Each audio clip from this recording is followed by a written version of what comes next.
आज हम अपना अधिकांश जीवन समय के अनुसार जीते हैं। हम एक अलार्म घड़ी से जागते हैं, हम एक विशेष समय पर रेडियो सुनते हैं, हम एक दिन के निश्चित समय पर काम से जाते और आते हैं, हम उन बैठकों में भाग लेते हैं जो पूर्व निर्धारित समय पर शुरू और समाप्त होती है। हम अपना भोजन घड़ी के अनुसार खाते हैं और घड़ी हमें बताती है कि कब किसी फिल्म को देखने जाना है, किसी संगीत कार्यक्रम में भाग लेना है या कब अपना पसंदीदा टेलीविजन कार्यक्रम देखना है। श्रमिकों, पेशेवरों या सलाहकारों, यहाँ तक कि सैलरीड एम्प्लॉयज जैसे अधिकांश लोग भी अपना समय बेचकर खुद को और अपने परिवार को जीवित रखते हैं। समय के बीतने के साथ आपके आसपास सब कुछ बदल जाता है। 10 साल पहले आप आज जैसे नहीं थे, ना ही आपके रूप में, ना ही आपके ज्ञान में, ना ही आपके अनुभवों में। समय सबसे मूल्यवान संसाधन है क्योंकि आप इसे गवा देने के बाद वापस नहीं पा सकते। परंतु ये कोई नहीं जानता कि उसके पास कितना समय है। आखिर समय है क्या जो इतना महत्वपूर्ण है? क्या समय मात्र एक भौतिक घटना है जो पास्ट से प्रेजेंट और प्रेजेंट से फ्यूचर की ओर निरंतर बहती रहती है, या समय बीतने की केवल हमारी अवधारणा भर है जिसमें हम निरंतर इस भ्रम में रहते हैं कि समय तेज या धीमी गति से बीत रहा है, या समय वह है जिसे हम सेकेंड, मिनट, घंटे, दिन, महीने या सालों में मापते हैं? आखिर समय है क्या?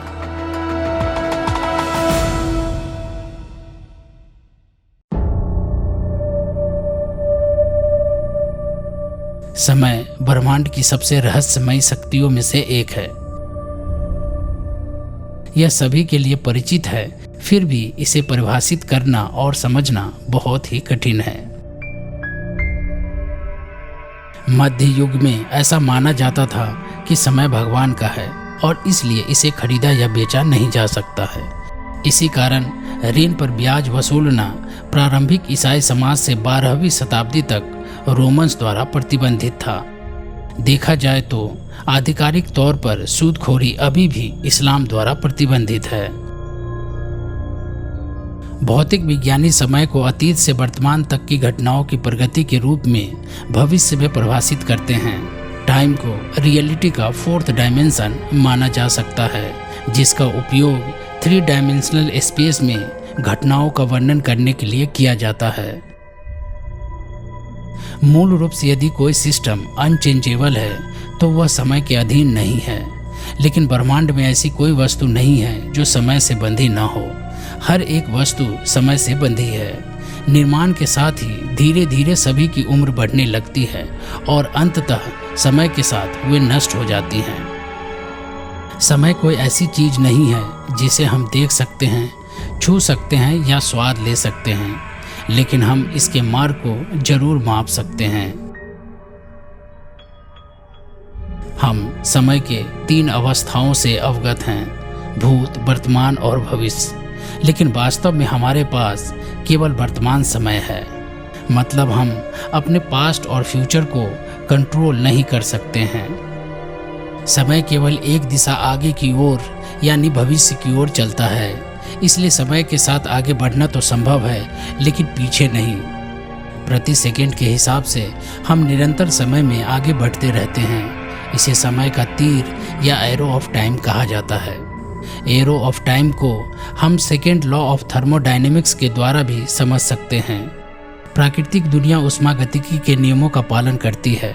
थर्मोडायनेमिक्स का दूसरा नियम कहता है कि किसी आइसोलेटेड सिस्टम के भीतर सिस्टम की एंट्रोपी यानी डिग्री ऑफ डिसऑर्डर या तो स्थिर रहती है या समय के साथ बढ़ जाती है।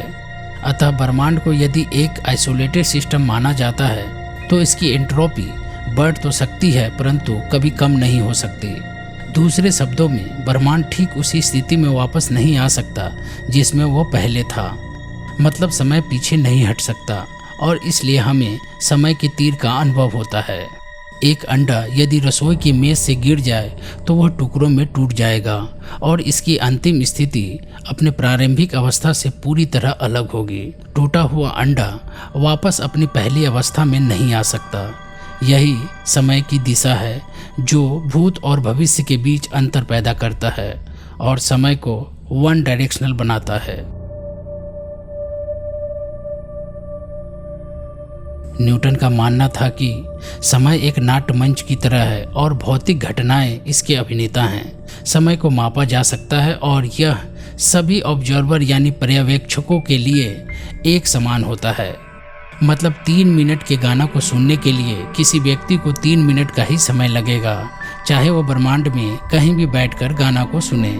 समय की यह अवधारणा 3 शताब्दियों से अधिक समय तक जीवित रही। फिर 1905 ईस्वी में अल्बर्ट आइंस्टीन ने विशेष सापेक्षता के अपने सिद्धांत थ्योरी ऑफ स्पेशल रिलेटिविटी के द्वारा समय के बारे में हमारे सोचने के तरीकों को बदल दिया। आइंस्टीन के अनुसार कोई समय पूर्ण नहीं होता, बल्कि वह सापेक्ष होता है। हमारा समय और आपका समय इस बात पर निर्भर करता है कि हम एक दूसरे से कितनी तेजी से आगे बढ़ रहे हैं। एक व्यक्ति किसी दूसरे व्यक्ति की अपेक्षा जितना अधिक तेज गति से यात्रा करेगा, उसके लिए समय का फैलाव उतना ही अधिक होगा अथवा धीमा हो जाएगा।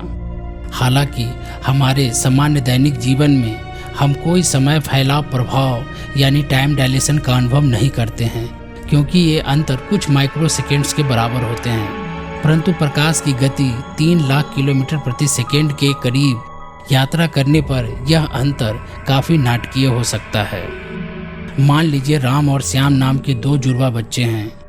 अपने 20वें जन्मदिन पर राम एक अंतरिक्ष यान से लगभग प्रकाश की गति से यात्रा करते हुए बाहरी अंतरिक्ष में जाने का फैसला करता है। दूसरी ओर श्याम पृथ्वी पर ही रहता है। राम 5 वर्षों तक इस गति से ब्रह्मांड की परिक्रमा करता है और 25 वर्ष की आयु में पृथ्वी पर लौटता है।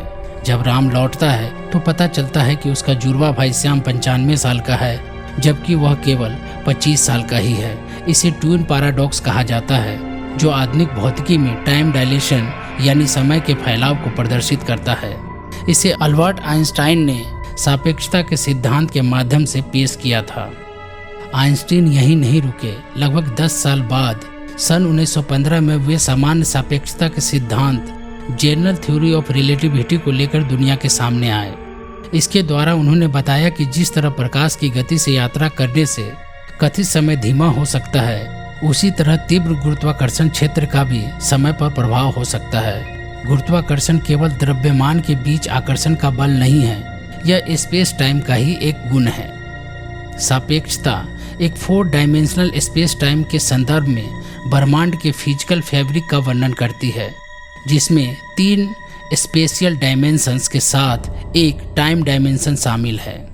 एक पिंड जितना अधिक विशाल होता है, उसके चारों ओर का स्पेस टाइम उतना ही अधिक विकृत या फैला हुआ होता है।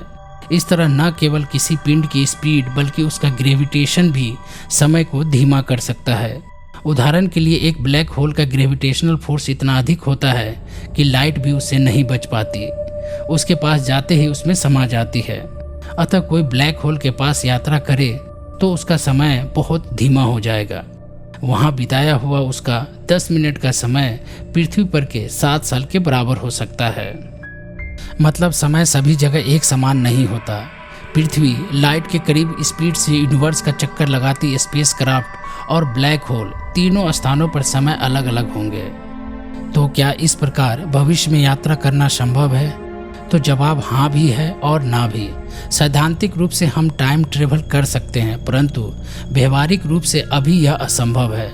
ना ही हमारे पास आज लाइट की स्पीड से यात्रा करने के लिए कोई पर्याप्त साधन उपलब्ध है और ना ही हम वर्तमान तकनीक के द्वारा ब्लैक होल तक पहुंच सकते हैं। यदि किसी प्रकार किसी ब्लैक होल के पास पहुंच भी गए तो उससे हम बच नहीं पाएंगे।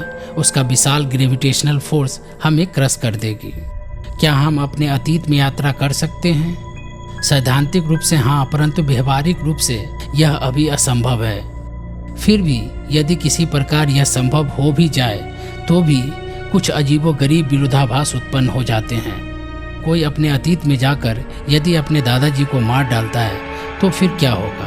इस प्रकार उसका स्वयं का ही अस्तित्व नहीं रहेगा। फिर वह इस काम को कैसे कर पाएगा? इस अजीब विरोधाभास का कोई ठोस समाधान वैज्ञानिकों के पास नहीं है। हालांकि कुछ भौतिक विज्ञानी इसके समाधान के लिए समानांतर ब्रह्मांडों के बारे में बात करते हैं, लेकिन यह हमेशा स्पष्ट नहीं होता कि उनका क्या मतलब है।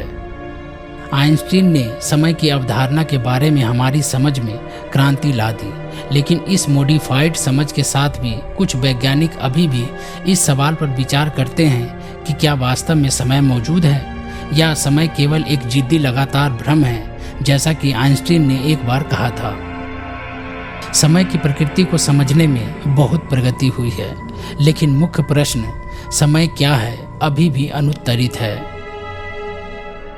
वैज्ञानिकों को यह नहीं पता है कि क्या समय स्पेस टाइम कंटिन्यूम का चौथा आयाम है या इसमें और भी कुछ छिपा है।